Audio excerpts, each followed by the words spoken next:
ভিডিওতে ডাব্লিউবিএসএসসির লাইব্রেরিয়ান পদের নিয়োগের জন্য একটা প্রশ্নের উত্তর আপনাদের সঙ্গে খুব সংক্ষেপে আলোচনা করব এবং প্রশ্নের উত্তরটা অনেকেরই কাজে লাগবে।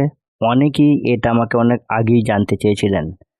প্রশ্নটা বলি যে নেতাজি সুভাষ ওপেন ইউনিভার্সিটি থেকে ব্লিস বা bachelor of library and information science course করলে কি ডাব্লিউবিএসএসসির লাইব্রেরিয়ান পদের জন্য আবেদন করা যাবে?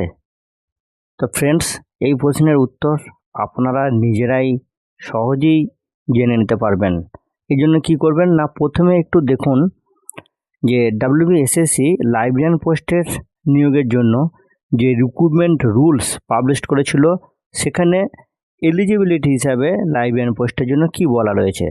সেখানে ক্লিয়ার বলা রয়েছে যে bachelor degree in general stream in arts বা science / commerce as regular / external / private candidate or through distance mode of education / correspondence course with degree in library science as regular / external / private candidate or through distance mode of education or correspondence course।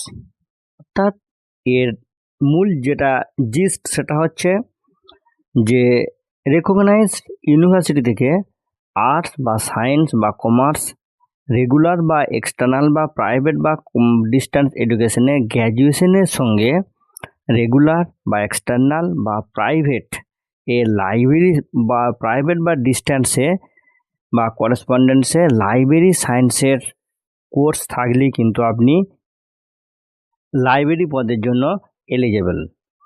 এরপর দেখুন Netaji Subhas open ইউনিভার্সিটির bachelor of librarian information science বা যেটাকে বলা হয় যে bliss, সেই bliss কোর্সের অ্যাডমিশন যদি আপনি নিতে চান তাহলে সেখানে কিন্তু এলিজিবিলিটি হিসেবে কি বলা রয়েছে যে গ্র্যাজুয়েশন মানে 10+2+3 মানে এই প্যাটার্নে গ্র্যাজুয়েশন, এবং সেই সঙ্গে গ্র্যাজুয়েশনে যদি আপনার অনার্স সাবজেক্ট থাকে তাহলে 45% মার্কস, কিংবা 3টে সাবজেক্ট নিয়ে পাস কোর্সে এগ্রিগেটে ন্যূনতম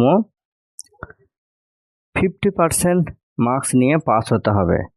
এবং অবশ্য সংরক্ষণ প্রার্থীদের ক্ষেত্রে অবশ্যই এর 5% রিল্যাক্সেশন আছে। কোর্সের ডিউরেশন 1 বছর। আবার ইন সার্ভিসটা যদি কেউ এই ব্লিস course Netaji Subhas Open University থেকে করতে চান তাহলে তাদের ক্ষেত্রে কিন্তু একটা ক্রাইটেরিয়া রয়েছে, সেখানেও কিন্তু এটা উল্লেখ রয়েছে। তো ফ্রেন্ডস, আশা করছি নেতাজি সুভাষ ওপেন ইউনিভার্সিটির ব্লিস কোর্স এবং ডাব্লিউবিএসএসসি লাইব্রেরিয়ান পদের নিয়োগের মানে এলিজিবল কিনা সেটা আপনারা সহজেই বুঝতে পারলেন। তো ফ্রেন্ডস, এরকমই গুরুত্বপূর্ণ তথ্যের আপডেটের জন্য সর্বদা সঙ্গে থাকুন। ধন্যবাদ।